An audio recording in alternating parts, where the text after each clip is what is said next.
What's up, Rupert here from Grounded Permaculture, and in this video I'm going to unpack some of my thoughts around understanding disturbance patterns, and that being our main management technique when we're managing landscapes. So there's three ways that we can apply disturbance to most landscapes. The first way is with mammals, and you can see over here we've got cows doing the job over there. Spin it around. We've got mammals. It can be done with a machine, which we're doing right here in this little pathway zone, or it can be done with machete, which is kind of like your hand tool, so it can be much more precise. And really, there's three dimensions to the way the disturbance is applied, okay? So it's basically the timing, how often the disturbance happens, the timing and the rhythm and the pattern, but also within the season and the cycles of seasons. Then there's the intensity, so how intense is that disturbance at that time?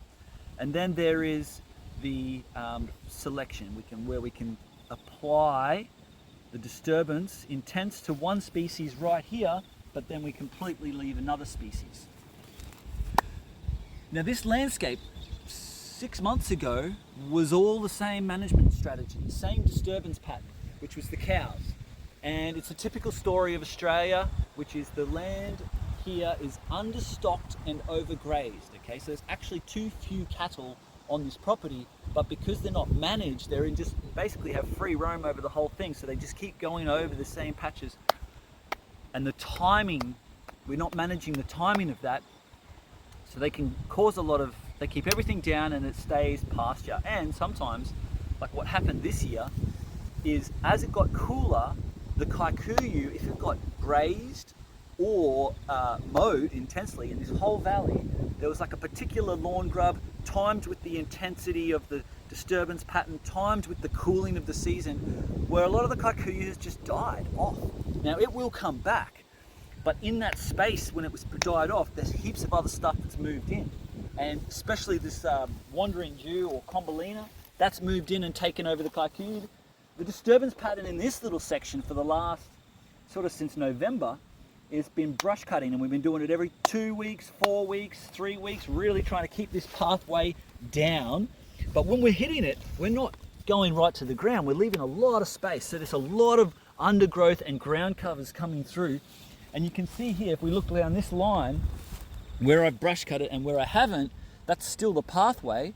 You can see with the spiky amaranth and there's the purple top and this wandering Jew or Combolina, I can't remember what people call it. I don't remember all the names, but it doesn't matter. I don't need to know the names. What I need to understand is how these plants perform, how they respond to the disturbance pattern, right? And now if I look over here, it's a different disturbance pattern again, because this has been brush cut more than we've brush cut in here. We'll usually just like every second or third time brush cut, but we'll go around and check the trees. And in there you can still see a lot of this, like, I think it's called a soteria or this bulrushy grass. That's still prominent in that section because we haven't hit it back as often, whereas in here it's not here anymore. So really it comes down to disturbance patterns. Like, you can completely transform your landscape and take it in any direction you want if you understand disturbance patterns and how they're applied by mammals, by machine, or by machete and hand tools. The hand tools can be very precise. Can be very precise in selecting your species, which ones you want to keep going, which ones you want to cut back. Mammals, if they're managed really well, can also have the same effect. But those guys, they just trample and munch. They don't give a fuck. So you just have to be really precise with the timing, and ideally in situations you want high intensity with the cows, high intensity in small blocks, so they do a big trample and a big stomp like we've just done here, and then you move them onto the next paddock, and then this gives time for full recovery. But right now they just get to graze over and over and over again. I can see bare dirt over there, and I'll do another video on that side of the river to show you how much of a difference disturbance patterns make. All right, that's all from me. Peace. Thanks for listening. If you've got some value out of this video, drop a comment, let me know if I'm on the money or if I've totally lost my marbles. Peace.